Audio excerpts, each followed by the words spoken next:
Thank you for inviting me for speaking and today at Super Vietnam.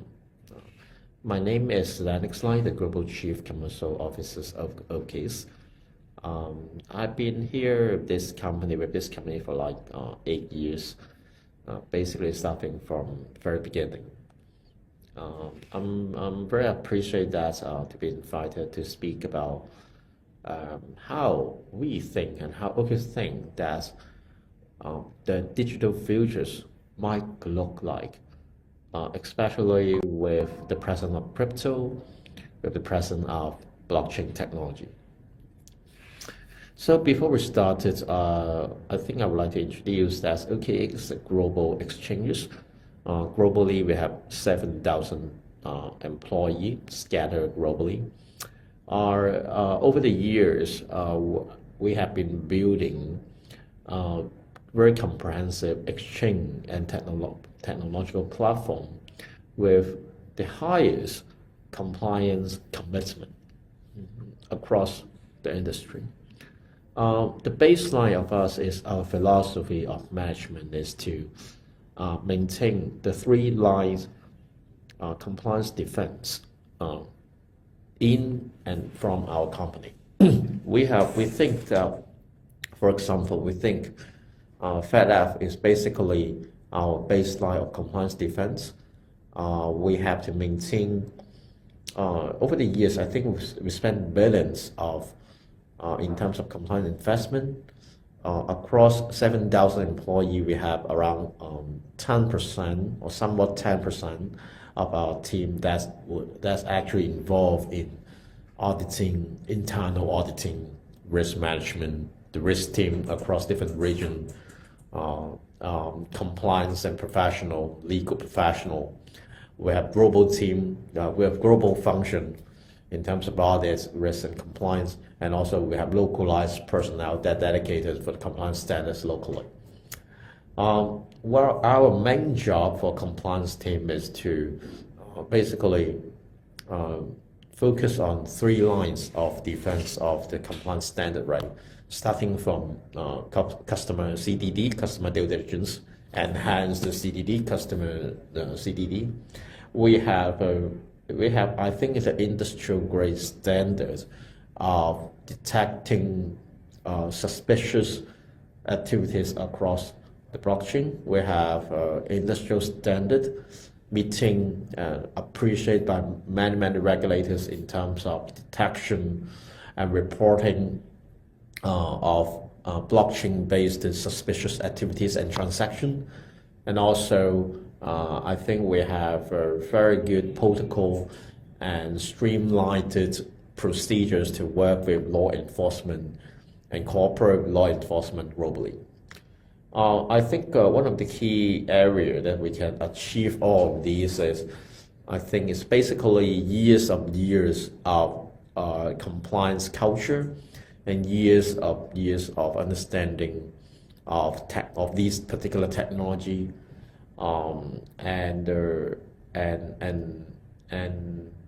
and dedications of our compliance professional to leverage technologies as much as possible for such vast amounts of control procedures. And because of the same reason, exactly because of meeting compliance standard, I think we manage one of the most licensed exchange or crypto operators in global scale compared with the others platform. I think one of the notably is we obtained managed license, or secure managed license, guaranteed managed license in many sophisticated or de facto difficult jurisdiction, including US. We are legally operating in 48 states. We got license in Bahamas to cover spot and derivatives, also banking relationships. We got UK in terms of registrations. We also one of the first maker license to be allow us to operate exchange platform in 30 EEA countries.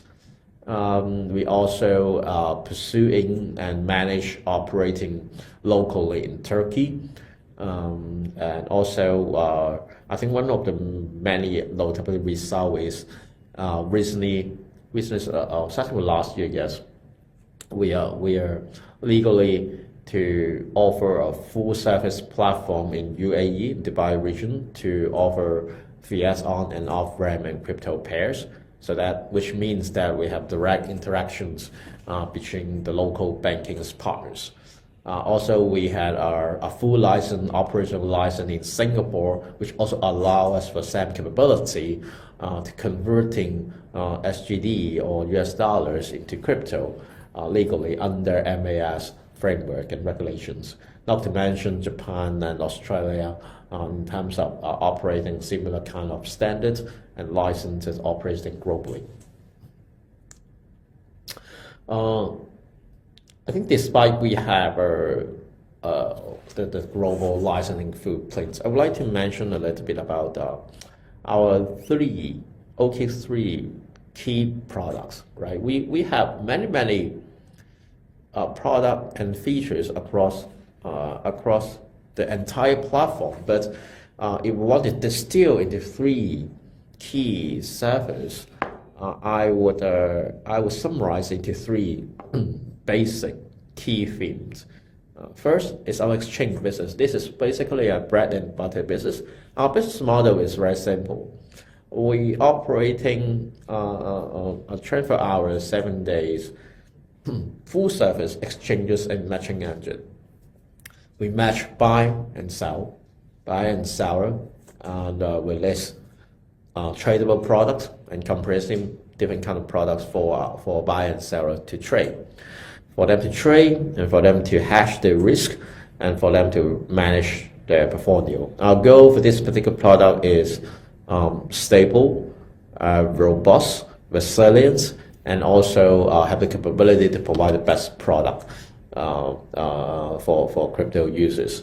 And also for the same reason, because we have license exchanges, we also listing pairs and allow pairs for denominated in local currency for them to buy or sell crypto legally with their local fiat pairs. And also we have the second flagship product we have is basically our wallet product. So wallet is very different from exchange. Exchange is a matching engine. Wallets you can think of more like the gateway of crypto world, because crypto is actually a subset of probably hundreds of different kind of chain and technologies, layer 1 chain, layer 2 chain, or different kind of application to be deployed at a different chain. And because all chains have different kind of access, you have access that need to cross and switch to another blockchain that involve a lot of technological heavy liftings. We want to eliminate all these obstacles to Web3 users, so we build a wallet. A wallet is a technological gateway for Web3 users to have unified experience, to access, to trade, to view, to intersect, to engage with Web3 ecosystem. We think that is super important because Web3 by definition is a very difficult technologies with a lot of risk. We are here to manage as a holistic gateway for no-voice users to tap into Web3. The third product that we're going to pursue is called OKX Pay, because we have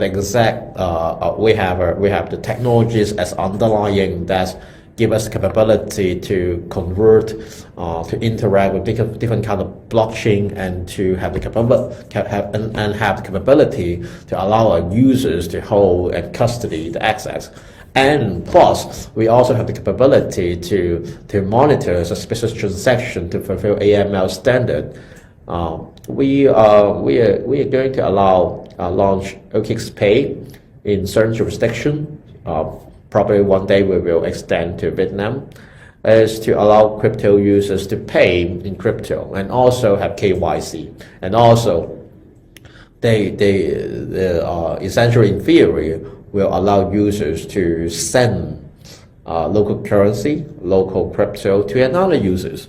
The beauty of this product is to basically eliminate 98% of the costs involving in terms of cross-border remittance, peer-to-peer remittance, and also because it's built upon blockchain technologies, the cost is lower, the efficiency is undeniable, a lot faster the other traditional means, and also it's also having equally safe and secure and good standard with in terms of compliance.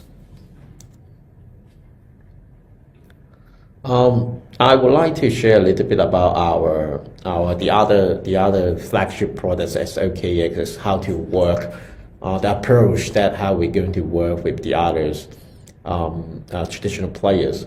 And in terms of we have a custody solution that in OKX. Basically, the idea is we want to allow traditional player, for example, bankings, fund house, and institutional player that want to custody their assets in off-exchange procedures and approach. So I think that one of the flagship example that we have been built is the working with Standard Chartered Bank, and also with another fund house called Franklin Templeton, is to allow our users or the other institutional player to custody their crypto assets in a tokenized money market fund, and where the tokenized market fund is going to be custody and Standard Chartered as a treasury custody.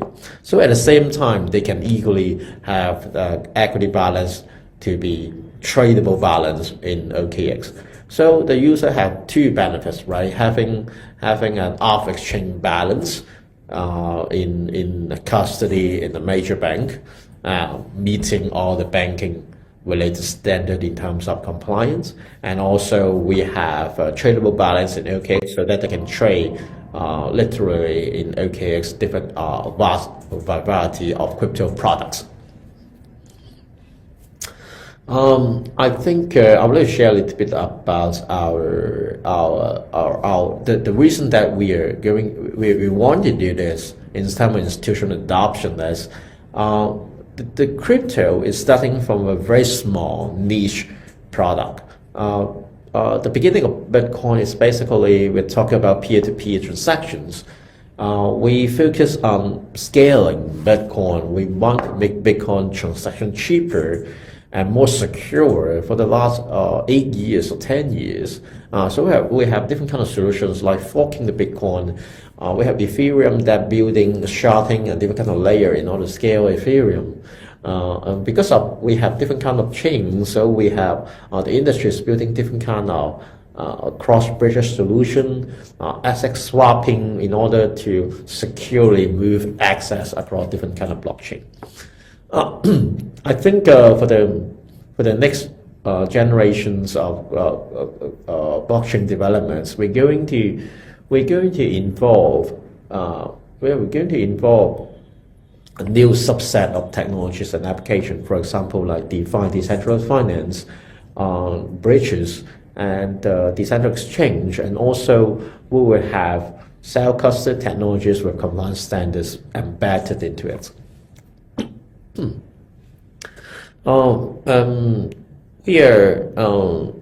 I think after 10 years,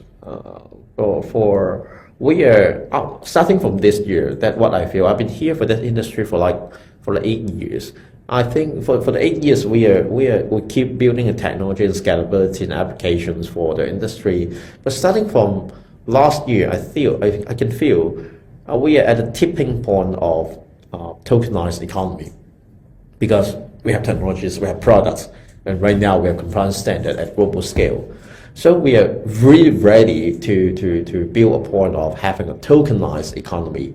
So our vision is, we think that there might be 10% of global GDP in terms of different kind of real world access would be tokenized and deploy on chain and transact on chain. This is super important because blockchain essentially eradicate a majority of settlement costs and clearing costs and collateral involved during this kind of exact settlement cycle. So essentially, we're basically building a globalized, unified marketplace for global asset class. So when you have product, when you have settlement layer, when you have compliance standard in place, you can literally sell, mint, build, asset and market to your global audience and customers.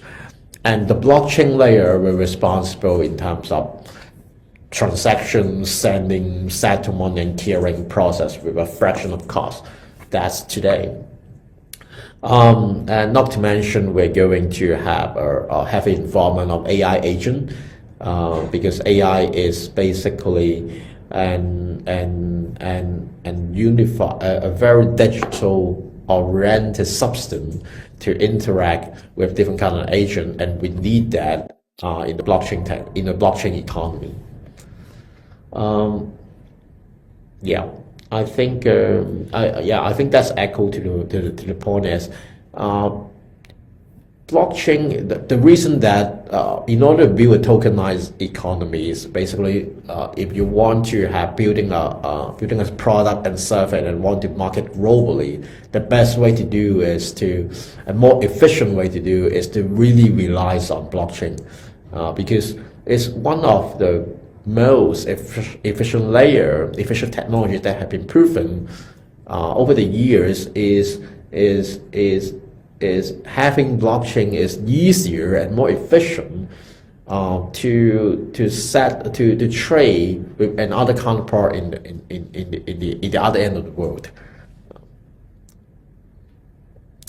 And one of the very obvious example today in terms of real world asset is actually stablecoin.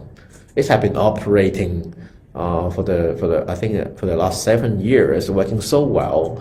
And right now, people are either speculating or thinking about what's implications of stablecoins to the real world economy, to the monetary policy in the future. What's the role of the central bank for the adoption of stablecoin? So stablecoins now is kind of like a fiat dollar back token that sit back and deploy on blockchain with the leverage of blockchain technologies. So essentially, they're already very cheap in terms of payment, remittance, and different kind of treasury operations.